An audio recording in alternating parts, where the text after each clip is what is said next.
What's up, fam and crew, creeps and peeps? So, July 4th weekend-ish, and what's it called? Vintage Stock is doing a buy two, get one free deal on most of their media.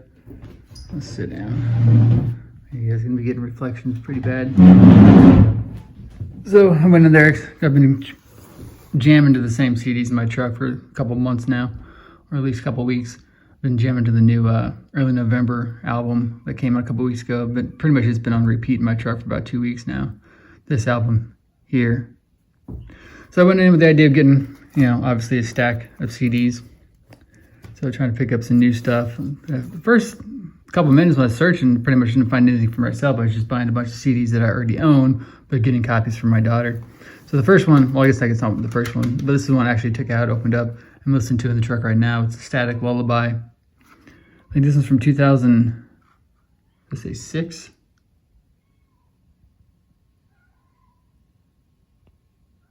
Yeah, something like that. So this band, I went to go look them up on my Apple Music account. I have all my CDs, back to my iTunes or Apple Music, whatever you want to call it. I could have sworn I had some of the music before, but it turns out I didn't, but then I just remembered that I'd seen them before. So I went back and looked it up in my archive. So Static Lullaby, where's my finger? I can't see my finger, there we go. Static Lullaby with Vendetta Red, One Line Drawing, and The Movie Life. This is my list of concerts. Dating all the way back to the 90s.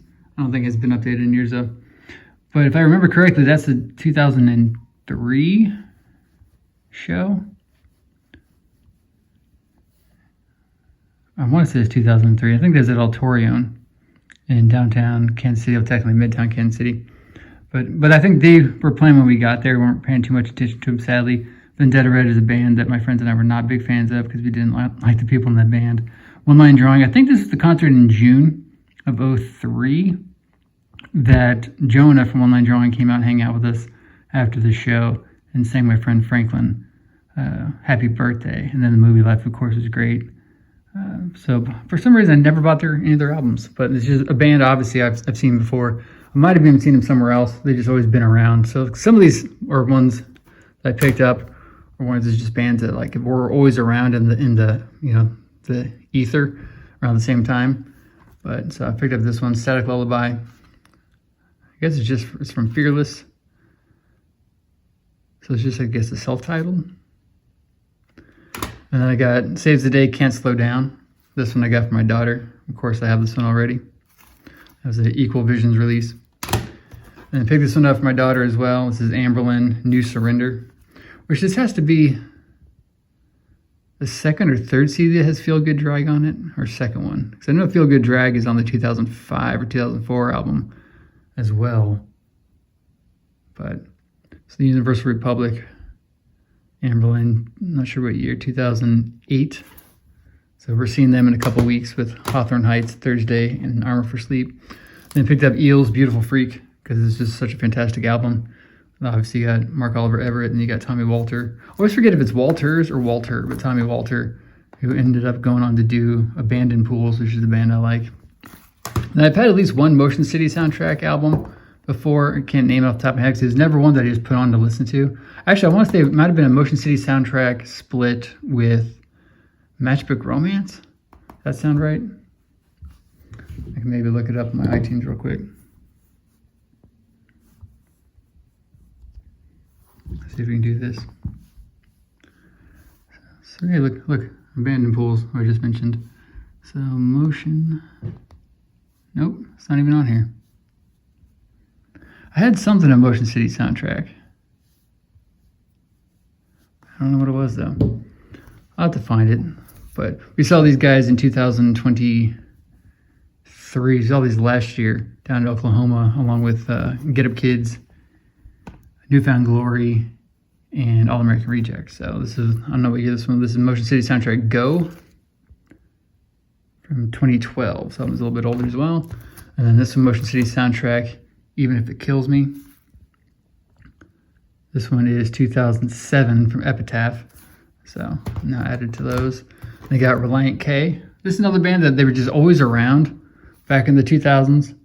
The pop punk emo, was in full rock tilt. So this 2003 Reliant K. 2 lefts don't make a right, just 3 do. Gotcha. And another Relient K. This is 2000 Globe record, so this is one of the earlier ones.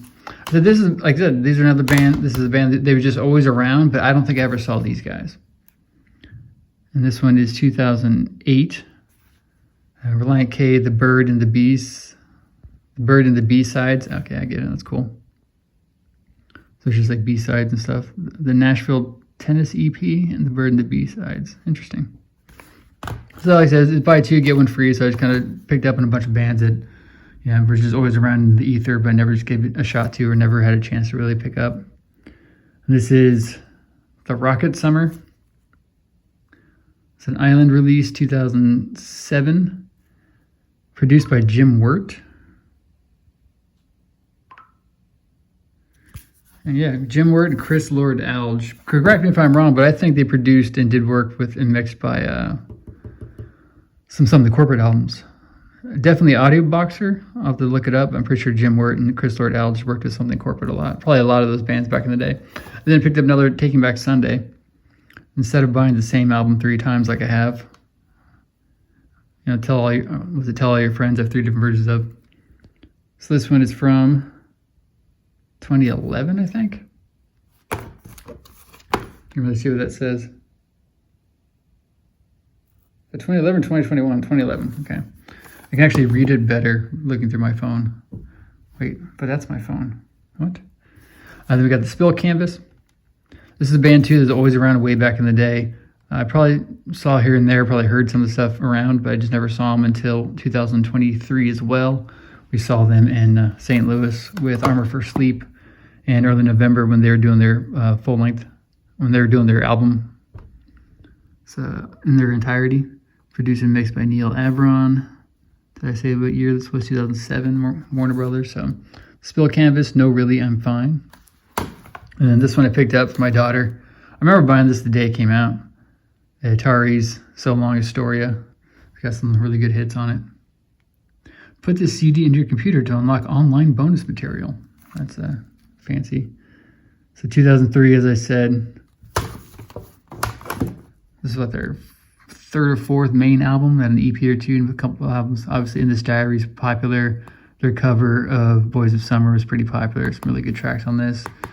Chris Rowe, spent some time with him way back in the day. He's a very nice guy.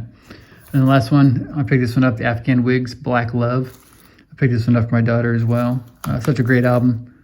This is one that my friend Jonathan at Bose turned me on to. He turned me on to the Afghan Wigs 20-some years ago, and so I've become a decent fan of theirs, but fantastic album. Maybe I'm thinking Gentleman's the album I like more, but I think Black Love is one that I also like. But so, said Afghan Wigs, Black Love for my kid, the Atari So Long Astoria for my kid, Spill Canvas for me, Taking Back Sunday for me, Rocket Summer for me, Relient K, The Bird and the B-sides for me, Relient K, just a self-titled.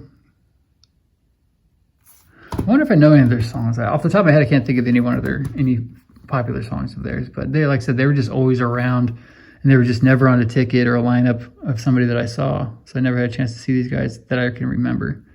And if I did, it would have been my my notes. Relient K, 2 Motion City soundtracks, the Eels for my kiddo, Amberlin New Surrender for my kiddo, Saves the Day Can't Slow Down, kiddo, and Static Lullaby for me. I think they did have another 1 or 2 Static Lullabies, but I think I was getting my money threshold. I was hitting the plateau I didn't want to go over. So I stuck with this one. That's the one I forced myself to listen to first. So let me know what you guys think. Big fans of any of these bands, any of these albums, which ones should I check out first? This will definitely be what I'm listening to the next couple weeks. And I said my daughter's out of town right now on a trip to Colorado, so I bought these. We'll be waiting for her when she gets home. And don't pay attention to this long box of comics. Don't worry about that. Just ignore it. We don't need to talk about that. Like, comment, share, subscribe. See you guys next time. Peace.